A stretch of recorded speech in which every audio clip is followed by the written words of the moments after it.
So most of the core beliefs that we have are formed instantly in around intense emotion, right? So you're 8 years old and your dad asks for a screwdriver and you give him the wrong one. He's like, you're an idiot. You're never going to learn anything.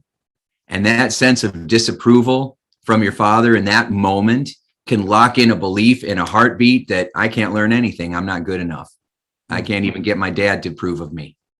Even though that's not what dad thought, even though that that's not what was happening, in our brain, it forms these beliefs, these ideas without our permission. And then those beliefs get stuck in our unconscious mind and they show up when we're adults and in the form of anxiety, self-sabotage, and then how we cope with it, right? How we try to get rid of those uncomfortable feelings. And so if you can form negative beliefs about yourself that fast, you can form positive, empowering beliefs about yourself that fast as well. Most of us never learned how to train our brains, which is why most of us needlessly settle, struggle, and worse, suffer. My name is Chris Doris, and I want to make brain training mainstream. This is my series, Tough Talks, Conversations on Mental Toughness. I'm interviewing badasses from all walks of life on what mental toughness means to them and their unique approaches to strengthening their minds. What up? Welcome back to Tough Talks. I'm your host, Chris Doris. And before I get to our guest today, let's do our one piece, as usual, of housekeeping. If you are not getting the daily dose mental toughness tips in 30 seconds or less, delivered every morning at 6 a.m. to your email inbox, well, then shame on you. Because I'm a big fan of shame. No, but we gotta solve that issue, right? The problem is a gift. Let's make it a gift. So, you can go sign up for that real quick at christopherdoris.com/lists, LISTS. While you're there, you can also make sure that you're getting my blog posts that come out every Tuesday, as well as the Tough Talks notifications, which, of course, the new episodes come out every other Thursday. So you can get on all that. There's two lists, really. The daily dose and then the podcast/blog notifications. But you just put your name, email, click, and you get all the goodies. christopherdoris.com/lists. This guy's a badass. We have a badass as our guest today. Our first ever Tough Talks guest, who is a hypnotist. An OBA hypnotist. To be more specific, he'll explain that. He's world class. This guy knows his stuff, which is why he's world class. Oh, he's also world class because he's actually really freaking cool too. So in addition to being a legend, a wizard, he's also a badass. He's cool as hell. He's got a great vibe. So you're gonna love him. This is gonna be a fun one. So I want to read you not the whole thing, but just like one sentence of his mission statement, because I think this says everything about this guy. My mission is to end needless emotional suffering. I'm stopping right there. It goes on, but that's it. Like he goes on to say how. And of course, that's what we're going to be talking about. But that's a hell of a mission, isn't it? To end needless emotion. You know what he should say? My mission is to end needless emotional suffering quickly.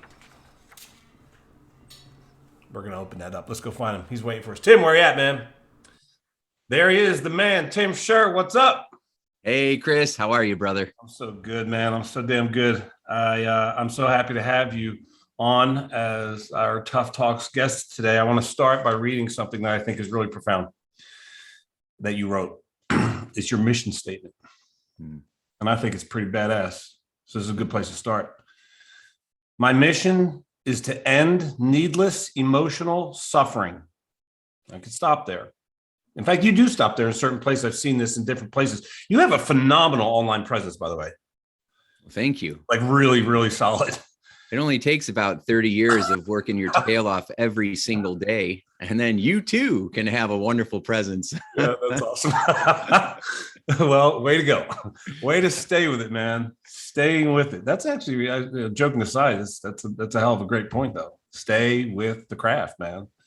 That's it. So there is more of an elaboration that I also want to read. So my mission, again, is to end needless emotional suffering through significantly increasing self-awareness and the emotional intelligence of company leaders so they, in turn, nurture and grow their people. In doing so, employees become better spouses, parents, friends, and coworkers, which can have a strong, positive, generational impact. Helping people love and respect themselves and others in a deeper way will create a more joyful and trusting world to live in. Props to you, man. That's solid stuff right there. Yeah. I couldn't love that more. As soon as I read that for the first time, I thought, oh man, I dig this dude, because my mission statement is quite similar, to help people stop unnecessarily settling, struggling, and suffering. Mm-hmm. Mm-hmm. So we're on the same mission, brother, me and you. Yes, we are. Yes, and I was also in my research. You can refer to yourself as like the Geek Squad for the brain. Yeah, that's cool. That's a cool analogy. Yes. I like the analogy that you use. Can you elaborate upon that a little bit? Well, yeah. I mean, I remember, I had Windows computers and HPs and for most of my life when they started coming out and we could actually have personal computers. And then eventually I switched over to Macs and MacBook Pros and laptops.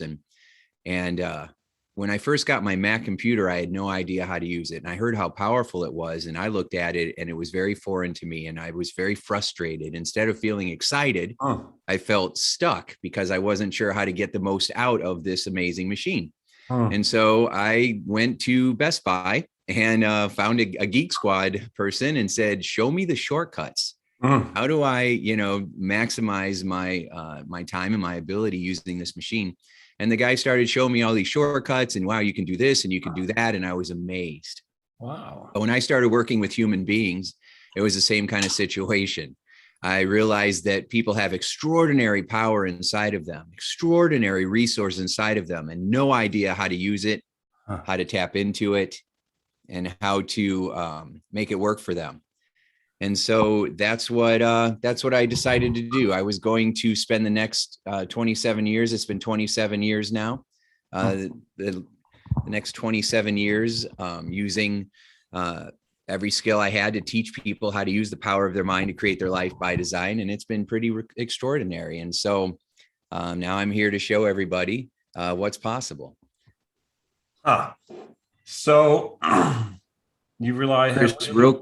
How's my sound? Just real quick. It just changed. It was perfect. And is it okay now or is it sound better? I'm sorry to do this right in the middle of this. But you know what? This is perfect. See, this requires mental toughness on the viewer. We're giving them a free workout right now. That's right. We're not going to edit this, but it for some reason was muting my mic. I don't know why. Perfect the entire time. You sound perfect now, but now you're actually really loud. Oh, I'm really loud. Yeah. How about this? My mama told me I was not born with an indoor voice. That's great. I'm gonna tone it down a little bit, but does this sound good? I want to make sure you have a good recording. Yeah, it's good, man. Yep. Okay, great. All right, sorry about that. So that's basically the deal, right? So I teach people how to unlock the power that they have inside of them and do it in ways that are quick, easy, and empowering and sustainable. And okay, so that's a perfect segue. Unplanned perfection, because I noticed the word "quick" occurs a lot in your content. Quickly, rapidly upgrading the human operating system. I optimize human performance quickly and permanently. Yeah, that matters to me. I want to hear all about that, man, because I used to be a licensed therapist. Mm-hmm. And I see that you make a really cool distinction. You help you explain to people what the differences are between a psychiatrist, a psychologist, a licensed therapist, and a hypnotist. Mm-hmm. And I'd like to ask you about that in a second. But one of the reasons I switched, one of the primary reasons that I switched from therapy, being a therapist, to being a coach, is speed. Yeah. About it. Yeah. So when you say show me the shortcuts, I'm like, I'm all about that. That's right. I don't buy into the healing and not just healing, but like growth, like exponential growth, quantum advancement I don't believe it needs to be slow. No, it doesn't. So most of the core beliefs that we have are formed instantly in around intense emotion, right? So you're 8 years old and your dad asks for a screwdriver and you give him the wrong one. He's like, "You're an idiot. You're never going to learn anything."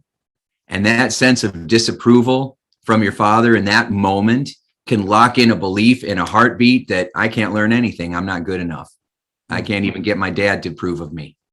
Even though that's not what dad thought, even though that that's not what was happening, in our brain, it forms these beliefs, these ideas without our permission. And then those beliefs get stuck in our unconscious mind and they show up when we're adults and in the form of anxiety, self-sabotage, and then how we cope with it, right? How we try to get rid of those uncomfortable feelings.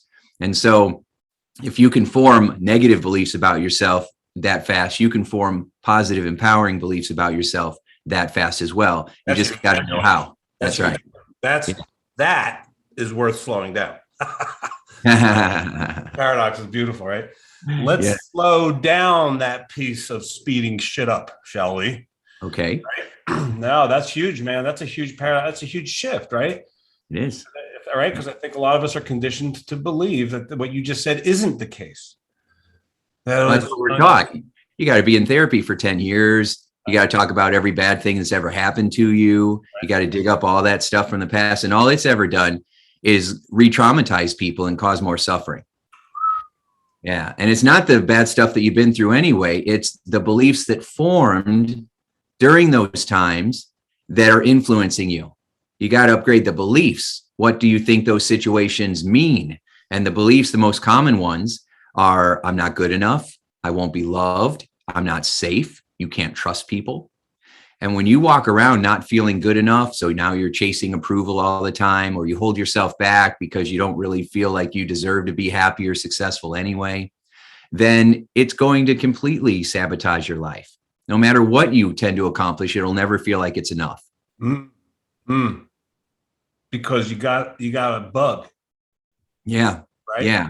You got a little malware in your operating system. Yeah, man.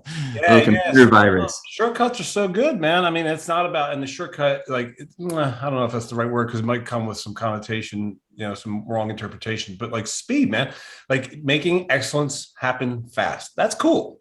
Yes. Now, tell us, how does hypnosis work? So hypnosis is really the art of suggestion. It's understanding how your unconscious mind, or what some will call your subconscious mind, how that part of us operates. And it's made up of relaxation, suggestion, and then programming, really, how you associate pain and pleasure in different ways, right? And so, because we're always trying to avoid pain and create pleasure. And so, for an example, if you want to lose weight and you love to eat and you hate to exercise, it's probably going to be difficult. Right. But if you switch that around where you love to eat healthier energy food and you love moving your body because it feels good, then all of a sudden you have pleasure associated to a health conscious lifestyle and you're going to get that healthier body. Right. And so it's all about understanding how to use suggestion, how to use relaxation, and then how to retrain our mind so that we think, feel, and behave in the way that we want to. And because people don't understand how their mind works, they are accidentally hypnotizing themselves to avoid or keep from achieving the goals or having the feelings that they desire. We're actively sabotaging ourselves. We don't even know we're doing it. So for example, we will focus on what we don't want and what we're trying to get away from as a way to achieve a goal. And so a woman came to see me one time and she said, I want to stop procrastinating. I said, great. Well, what do you want instead? And she said, well, I want to stop putting things off. I said, well, fantastic. But what do you want to have happen? Right? You got to name it to claim it. And she says, well, I want to stop being so unorganized. And I had to help her understand that all your mind hears is procrastinate, put things off, and unorganized. So that's all it can operate on. If what you focus on expands, what you think about comes about. So if you focus on not procrastinating, then that's what you're going to get more of, procrastination. You've got to focus on what you want, what you're moving towards. Right? I want to feel organized. I want to feel motivated. I want to feel like I'm taking action. I want to feel confident about following through. And I follow through because I know that it's going to work out for me and it's going to feel good while I'm getting there. Now you're associating all kinds of pleasure to what you want, and you're focused on what you want. And that clarity and that pleasure causes you to suddenly take action. And that's how you get motivated. It doesn't matter what the goal is. You said retrain the mind. It's retraining on a neurological level. What's happening? Can you talk about that at all?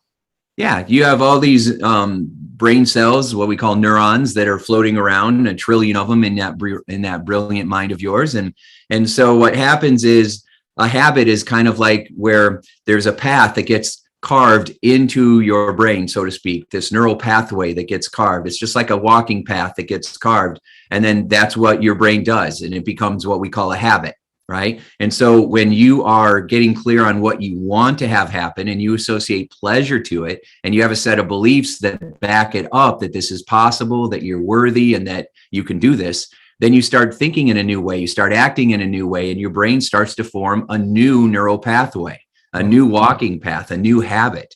And, it takes a little while to make behavior automatic. In fact, the latest research is it takes 61 days in a row to create a new neural pathway. You can upgrade a belief very quickly, but you got to install new habits, where you're always thinking more supportively and positively, or you're always more calm in situations where your buttons used to get pushed. That takes some time to practice until it becomes automated. But that's what's happening. Your brain is making these connections and associations, and some of them get reinforced and become really strong, and some of them don't. It depends on what gets reinforced.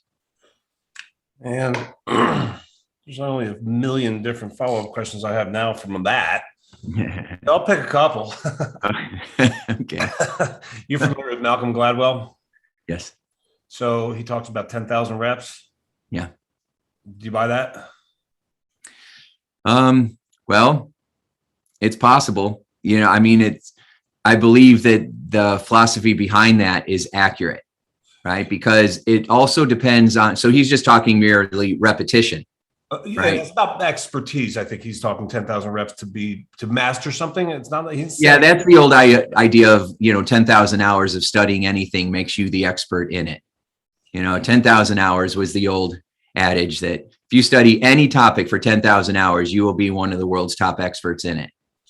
And so 10,000 reps is the same idea, right? And it's just a matter of the more you stay with it, and that's how we started, right? The more you stay with it, the more you learn, the more you grow, the more you fail and learn from it and charge forward and correct on the fly, the more successful and wise you become. You cannot become wise and successful playing safe and holding back. Oh, whoa. That was a mic drop. You cannot, can you say that again? Be successful playing safe. Or wise, playing it safe. Playing it safe. You have to get out there and learn, get knocked down, get back up, correct on the fly. There is no failure. There's just feedback. Ooh, get the feedback as fast as you can. Get the feedback and then charge forward again with what you now know. Fell forward fast, or just no failure. I like that. There's no failure. Just lots of attempts, right? Yeah, that's right. All kinds of feedback. So this approach isn't getting me what I want. Mm-hmm. What we do, unfortunately, is instead of saying this approach doesn't get me what we want, what we do is we say, what's wrong with me? How come I can't figure this out? How come I'm not smart enough? How come I'm not lucky enough? How come everybody else gets the breaks and not me? And that's coming from deep wounds. You can follow any poor behavior all the way back to a limiting belief, which is why my whole philosophy now is you're one belief away from a big breakthrough. That's it. That's OBA. OBA. That's right, brother. That's right. OBA. One belief away. That's what I found. I facilitated over 15,000 individual hypnosis sessions over a 20-year period, just one after another with thousands of people from all over the world, different cultures, different religions, different backgrounds, and found that it's our beliefs. It's our unconscious beliefs that are floating around in our mind. And when we upgrade those beliefs, it improves our behavior so much faster than using logic, than using affirmations and vision boards and some of the other pop psychology tricks that are out there. There's just nothing faster than upgrading somebody's beliefs about themselves. Amen. Oh, yeah. Okay. So Finish this sentence. You're only one belief away from your next big breakthrough. your next big breakthrough. Can you? Whatever that is for you, right? That's your next feeling loved instead of feeling like you're not enough or not worthy of it. And if you feel loved, then you don't have to chase approval because you're giving it to yourself. Mm-hmm. That's a big breakthrough. You don't chase, you attract. You don't chase money, you draw it to you. You don't chase anything because when you chase someone, they run away. If you chase validation, you chase approval, you chase money, you chase success, happiness, you're having a thinner body. If you chase it, it eludes you. But when you give that to yourself, when you make yourself feel loved, abundant, attractive, worthy, successful, then you're attracting more of that into your life because you're like a beacon for it. So we don't focus on trying to get, we focus on giving to ourselves. You know, you went to grad school about Valparaiso.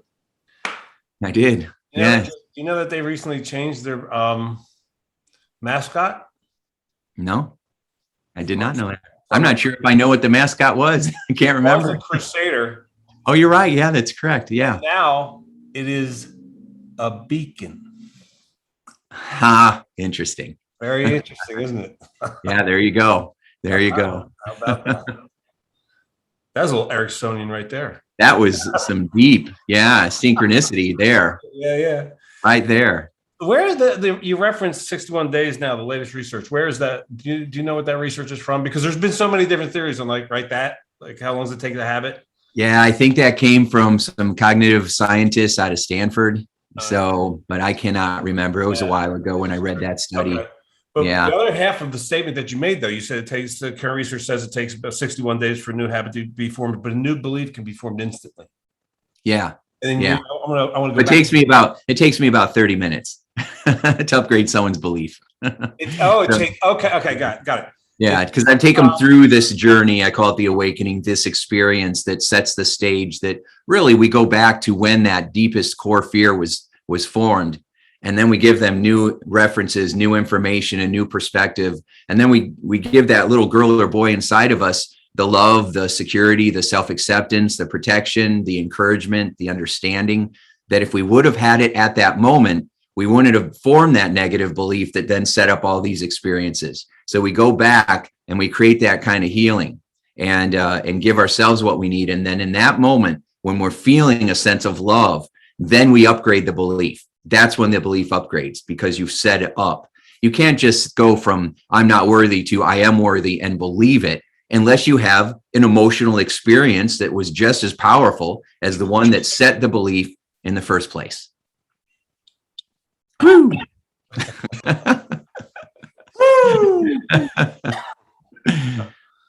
You know, you somewhere I read you wrote the keys to free yourself from your mental prison. That's right. And that's what I just heard you say. Yeah. Right? It's like, how fast does it work? Like you put the key in the keyhole, you turn it, you're done. Get out of pain. That's right. Right? That's right. So and step into more pleasure and comfort. Yeah. You got to do both. Go ahead. Yeah, I'm just saying you got to do both. We got to step out of the pain, but then we have to step into the pleasure. You know, one of the big reasons why people struggle to maintain a goal, reach it, and then keep it is because they only do the first step. You know, they get out of the pain, but they don't set the pleasure. They get out of the old habit, but they don't establish the new habit. So people will stop smoking and then they gain a bunch of weight and they think it's because they quit smoking, but it's not. It's because they switched habits. They switched bad habits.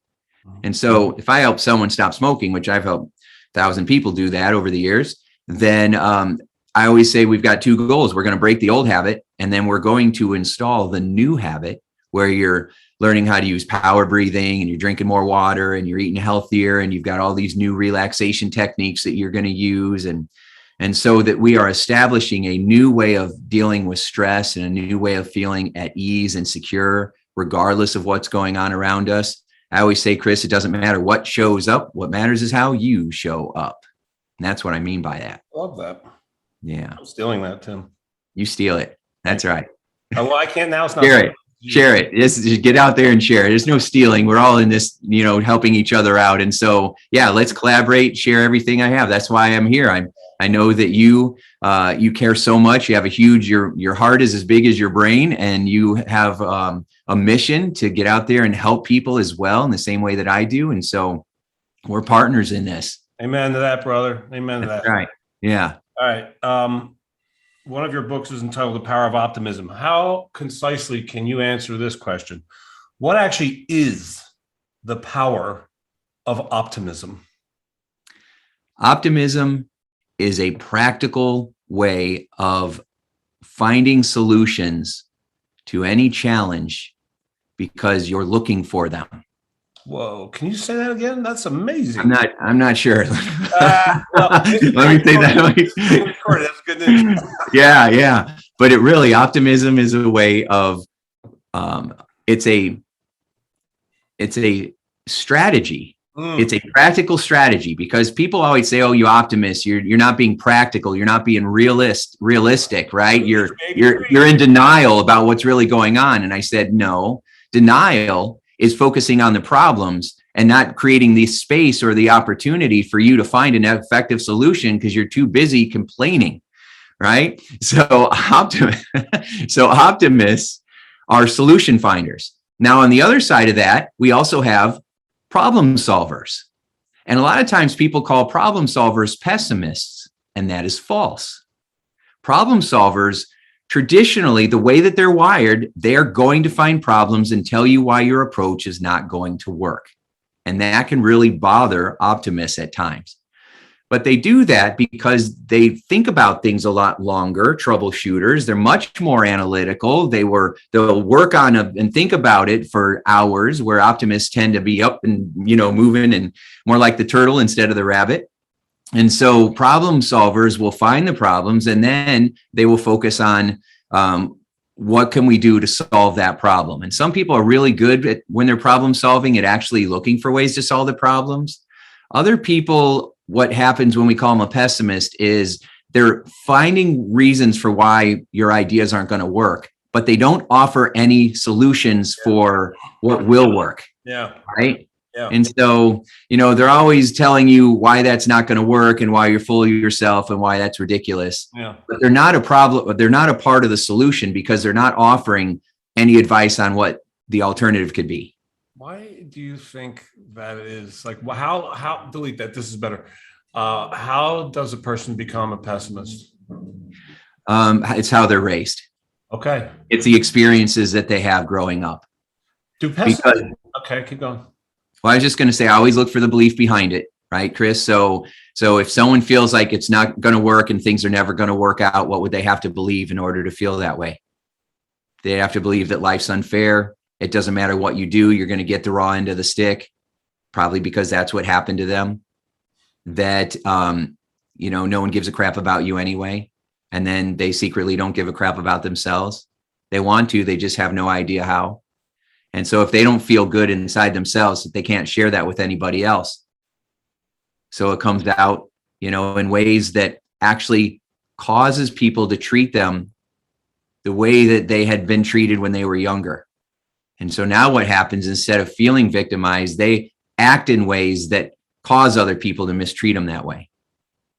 That's what self-sabotage is. We behave unconsciously in a way that provokes the very response we don't want. But we're the catalyst for that. But we don't see it. And so that's because we were wounded when we were kids. And most adults are just wounded kids in taller bodies. Yeah, none of us are without some trauma. That's right. We all have what I call big T and little t traumas. Sometimes we we get let down, we get embarrassed, in front of the class. And then, of course, we have the big T traumas, which, can feel very heavy. But those little T traumas can feel very heavy, too. I mean, your hell is your hell. Right. And so, but you're right.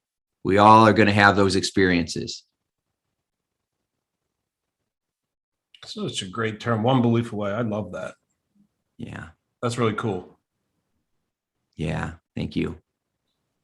There are a lot of people listening to this who are in sales. Yeah. All right. Many of them are in big sales, like enterprise software, as a matter of fact. Sure. What do you want them to know? Yeah. Two things. So I'm coaching someone right now that's in a situation like that. And the big breakthrough for him was you're not looking for sales, you're looking for relationships. You want to leave a trail of friends everywhere you go. And sales is hard. I mean, I used to sell vacuum cleaners door to door. You did? Oh, yeah. Yeah. No way. Yeah. I mean, they weren't vacuum cleaners, Chris. They were home cleaning systems. Right. Yeah. My product really did suck. So, but I worked at Radio Shack selling batteries and the first Tandy computers. I didn't know what a computer was, but I sold them. Right. And so yeah, I have a big background in sales, and I learned that it is a numbers game and you have to just keep going. You know, the key to success really is you just keep going and then keep improving your approach as you go. But building those relationships, being nice with people, being just honest and straight up, getting to the point quickly, being cool if they say no, you know, or not yet. Every no leads you to a yes. So you've got to surround yourself in an environment that lifts you up, you know, listening to your podcast. If people are just tuning in and they haven't subscribed, subscribe right now, because Chris is going to bring you the best of the best and continue to share from his heart as well. So you got to have an environment of people who believe in you around you, right? You got to have a bunch of Chris's around you in your life to help you, because it gets hard, and you know it. It gets frustrating, the amount of rejection, but it's not personal rejection. They just aren't ready yet, or they're not interested, or they don't have that particular problem or need. So it's never personal.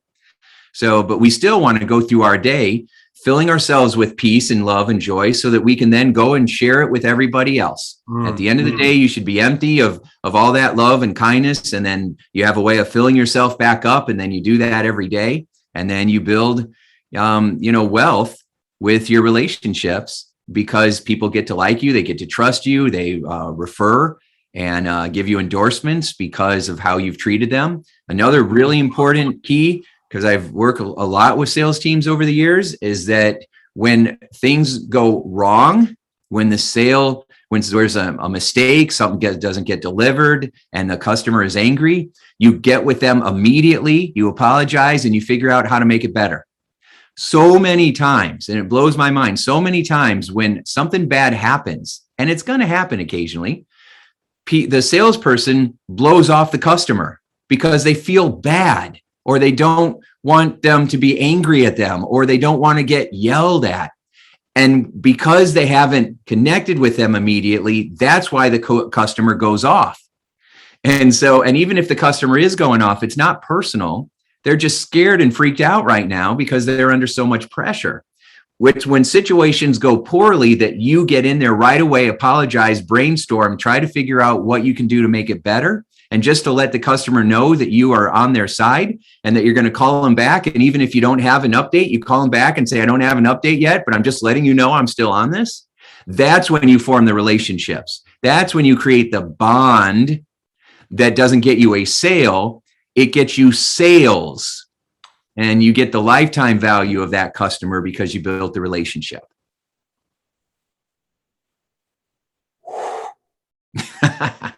Preach, brother. You are reminding me of a few people right now. Les Brown, he's on your podcast.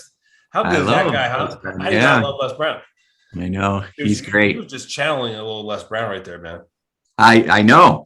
You know, I every time he calls me, I turn all red and I'm like, Les, you know, I feel like it's Christmas, you know, and that's so great. Yeah, he's amazing. And you also know who else you just reminded me of? Bob Berg.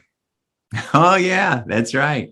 Yeah. The Go-Giver. Yeah. Co-author of The Go-Giver with John David Mann.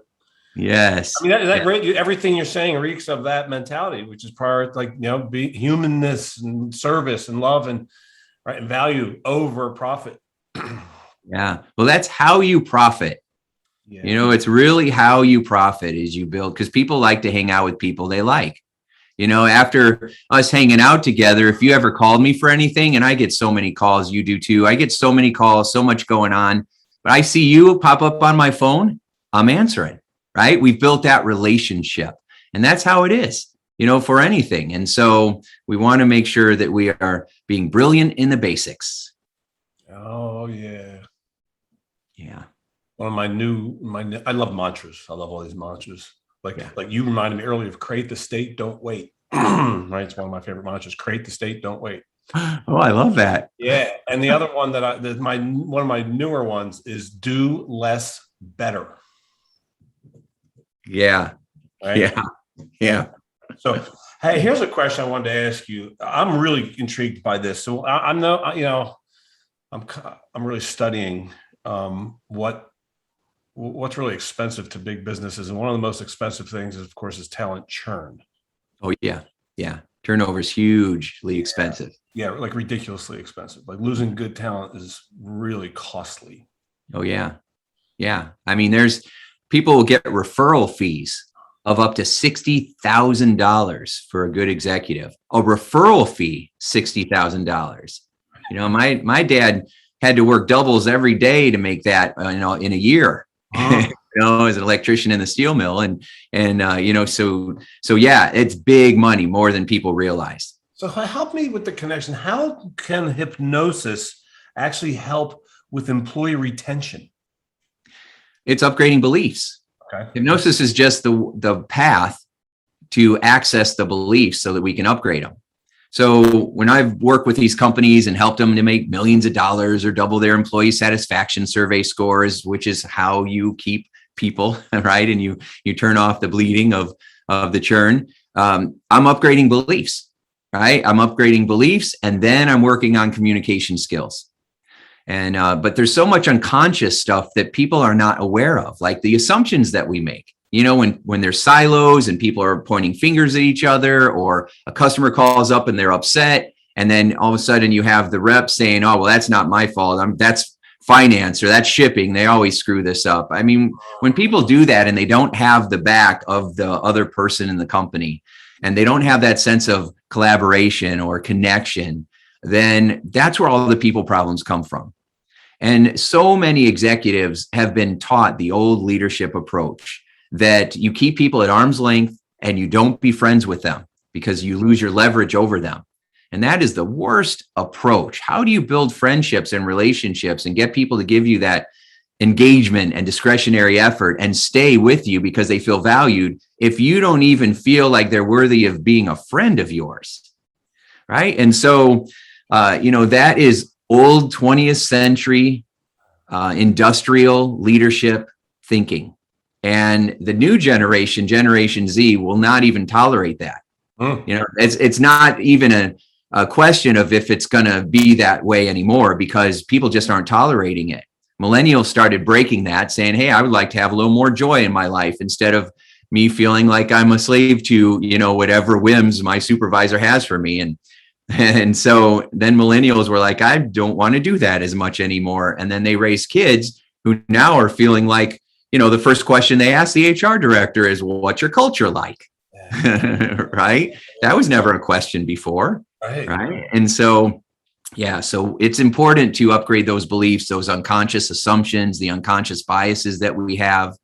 And, a lot of times these companies are doing leadership programs, and they're doing some great stuff, but it's internal, and they aren't practical psychologists. They aren't skilled hypnotists. They don't know how to do that kind of stuff. So we get so many leadership programs now, but it's not the same as really upgrading people's unconscious programming. And that's my sweet spot. And so that's what I do. And I have found great success with it. I believe you. Your podcast is entitled How to Be Mesmerizing. That's a cool term. Yeah, that was the first name of Hypnosis. Before it was Hypnosis. Yeah, that's right. Yeah, that's right. Yep. And a French guy who called it mesmerism.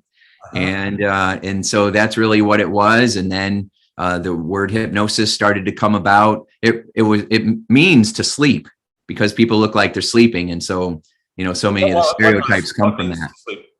Hypnosis means to really? sleep. Yeah. Yeah. Huh. And so, and then the eye doctor named James Braid in the late 1800s coined the word hypnosis, and not coined it, but really took it over and started using it instead of mesmerism. And it's stuck ever since. How do you feel about those folks? And I don't know what their titles are. It might be hypnotists, but they're, it's a comic, like they do these shows and they get at people on stages to cluck like chickens and stuff like that. Yeah. So I love it. And it's frustrating at the same time, because I love it because the stage hypnotists have kept the profession alive. Oh, they were the ones that were performing, were showing lots of groups what was possible using the power of the mind.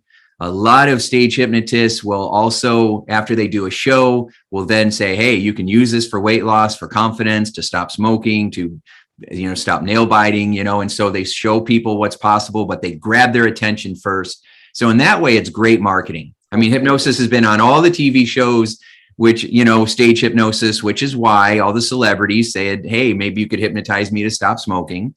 And the more the celebrities and the rich and famous started using hypnosis, the more it started becoming mainstream. And so now, we do have hypnotists that are still doing the X-rated hypnosis shows, which if you go to those, there's nothing X-rated. It's just marketing. It just causes people to go to the show, right? But so on that end, it's been frustrating, because there are hypnotists who don't care really about the clinical side or that part of it. They're just street hypnotists. They have no idea how to help someone to stop smoking or anything like that. Wow. They're just very good at finding people who are really suggestible and then getting them to do silly things. And the reason they do the silly things is they get the positive reinforcement. The goofier they act, the more applause they get, and so it's very fast behavior modification. So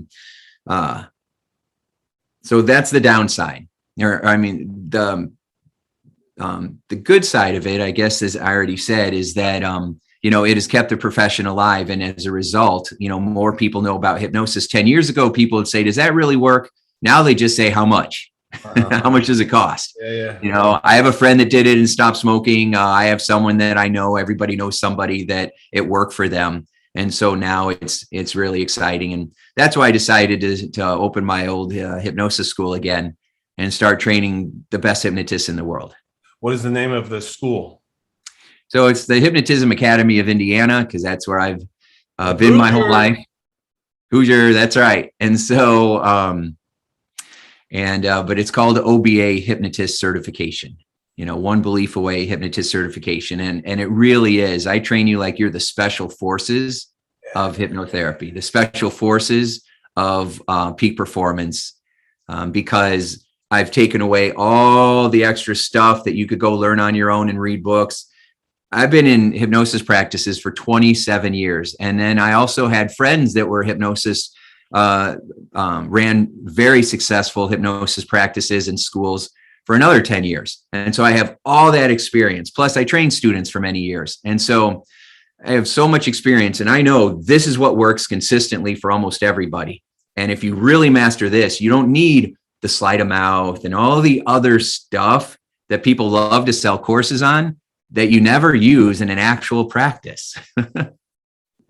So really awesome. I will, of course, be including links to all, of course, to your podcast, but also to this certification program. By the way, on the page, designer page, where you can flip the pages.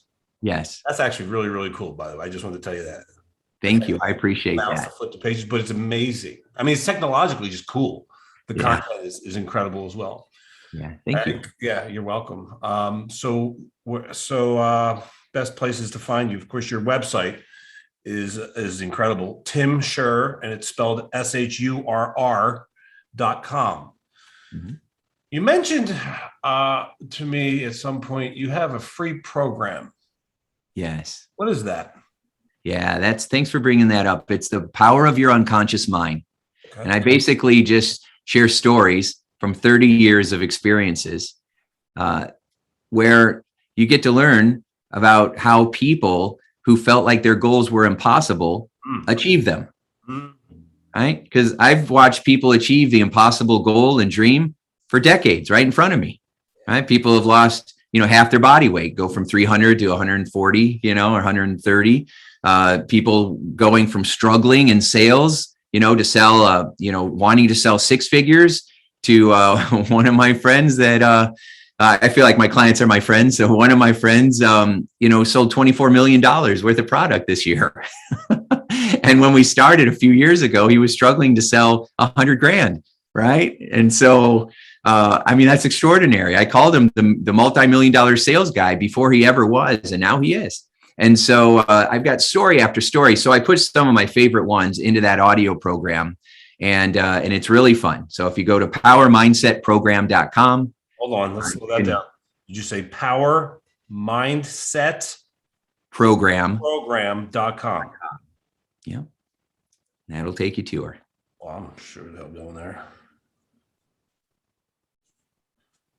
Power Mindset Program. I'll give you it. Well, that's too long. But if you sign up for that one, or you reach out to me in some way and let me know, I can give you the link too. I've got one for hypnosis as well. I've got an introduction to hypnosis course that also comes with a free hypnosis session called Total Confidence. So and we can give that out too. It's a longer URL, but we could put it in the show notes. I can give that to you later. But if people are more interested in the hypnosis and actually want to feel what it's like, I got an awesome program and we'll just give it away. All right. That is in the show notes. Okay. That's a lot. Yes. Only for those who subscribe to Chris's Kick-Ass podcast. Look at you. That's right. Dude. The ethical bribe. You got a gift. You are good. Hey, I want to give a shout out to the person that introduced us, who's easily the most amazing introducer, the ultimate connector, Meredith Bell. Oh, she has a special place in our heart, doesn't she? She's extraordinary. So Meredith, thank you once again for introducing me to yet another legend. Tim, you are seriously a badass, man. You are seriously a badass. I have loved this conversation with you, and I just want to say thank you for who you choose to be in life, man. You're making the world better, and thank you for blessing my Tough Talks tribe with your beauty, your wisdom, and your grace, and your humor, and your expertise, and your gifts. Well, that's a big compliment coming from you, Chris. So thank you very much. And I really appreciate what you're doing as well, because it's vital to have tough talks. It's important to have someone who is in your corner, and that's who you are for so many people. So, right back at you for everything you're doing as well. And it's been a privilege to be on your show. Thank you for having me. Thank you so much, brother. Appreciate you, man.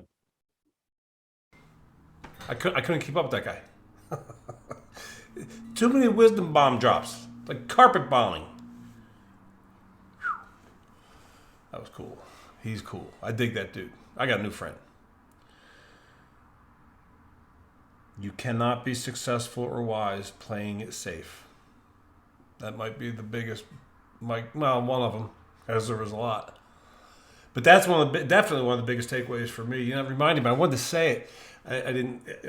We went on too many things, too many other goodies. But I wanted to share with him that. So Tim, if you're watching this, you reminded me of the coolest course I ever took at any level of education. It was in graduate school, where I was being trained to slow counsel people. That's pretty funny. And it was a course on death. Like we studied, everything about death. And one of the research studies that we examined was one that was done with centenarians. So people who are on death's doorstep, and so they're fun to talk to. You want to get their insights because they got all kinds of different wisdom. Right? Mortality has a way of clearing up our bullshit. So, when asked the question, like, what would you do different?